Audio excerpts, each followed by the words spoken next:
दुर्घटन आहत व्यक्ति को हॉस्पिटल नेउथिबा बाटरे पुणी घटीगला दुर्घटना आउ चलीगला दुईटी जीवन।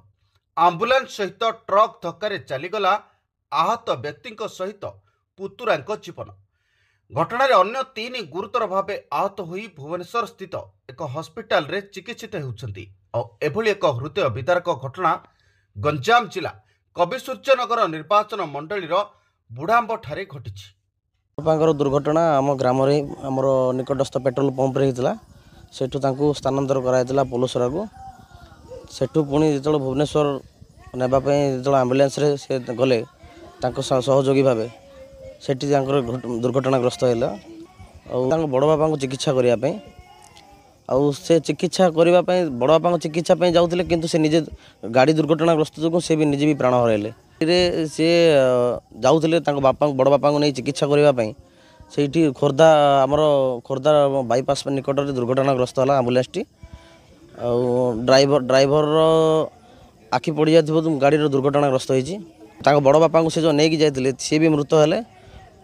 ये आमर से जो आमर शिक्षित युवक आमर भाई सांगर सान भाई सी भी हमको छाड़ी पलैले सब। बुधवार संध्यारे दुई बाइक मुहांमुही धक्का हेबा फଳରେ बुढ़ांबर काशीनाथ स्वाई गुरुतर भाव आहत होता बेले तांको संपर्कीय माने ब्रह्मपुर बड़ मेडिकल को नहीं।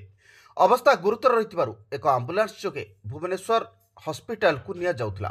हेले विधिर विधान थिला अलगा। खोर्धा निकटरे एक ट्रक सहित आंबुलांस धक्का होइतिला।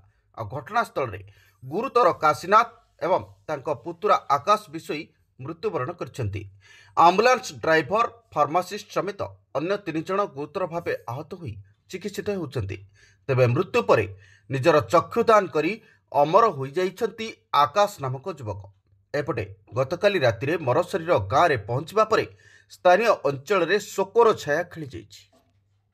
दुख लगुच एत दुखदायक कहले न सर। जो भाया जवान पुओ सी भी बड़ भाई भी जवान मनीष जड़े आम गाँव में से माने भारी खुशी सहित आम सहित चलुले। आम मुस्लिम नुह से हिंदू नुह यही सब चलुले। बहुत दुख लगुच। पुतरा कोकई जो गला आम एठे 100 जन मुस्लिम ठिया बड़ दुख प्रकाश करूँ। दुईटी हिंदू भाई की जो हरइलु से माने भारी भल लोक थे आम सहित भल संपर्क थिला। से दुखदायक घटना आउ कौन।